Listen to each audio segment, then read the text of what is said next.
Hey, this is Brad from Wild and Outdoors, and today we're going to show you how we installed our surge protector. So we chose the Hughes Power Watchdog surge protector. The model number is PWD50, which is for 50 amps EPO-H, and the H just means that this is the hardwired version, not the pedestal version. Just to go over the parts of this real quick, down at the bottom you have your inside, and this is your ground, L1 and L2, so those are your hot lines, and your neutral. Underneath this piece of rubber is where your set screws are, and then similar situation up at the top. Be sure to disconnect your shore power, any batteries, as well as shutting off your main breakers. As an extra precaution, we used a voltage tester to ensure that none of the wires had power. The assembly was quick and easy. We laid out all of the parts, pulled out the instructions, and you have to start by attaching the brackets. So we went ahead and attached the top bracket, tightened down the screws, and then went ahead and attached the bottom bracket and tightened down the screws.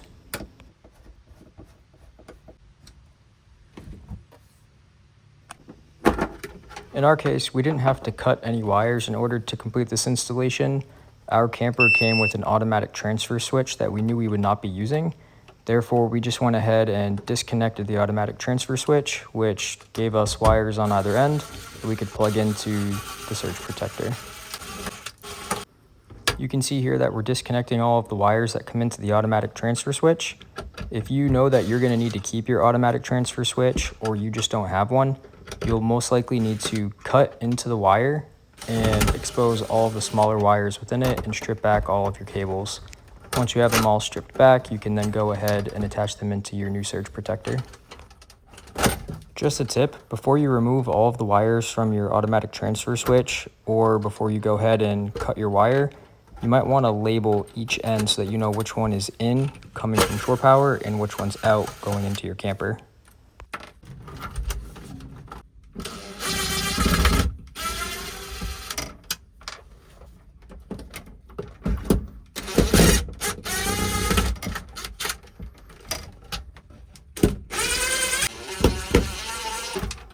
Now that we've disconnected all of the wires, we removed our automatic transfer switch and brought in the new surge protector.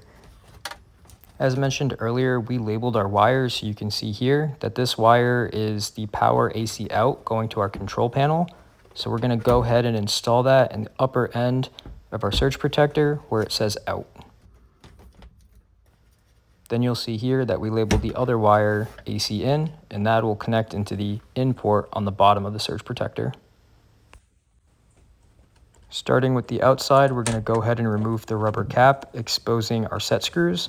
From here, we're going to insert each wire into the appropriate slot and tighten down the set screws. We then followed the same steps for the wire that was AC in.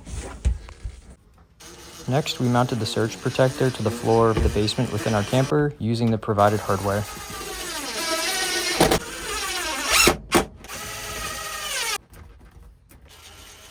And finally, we installed the cable retainer straps provided with the surge protector.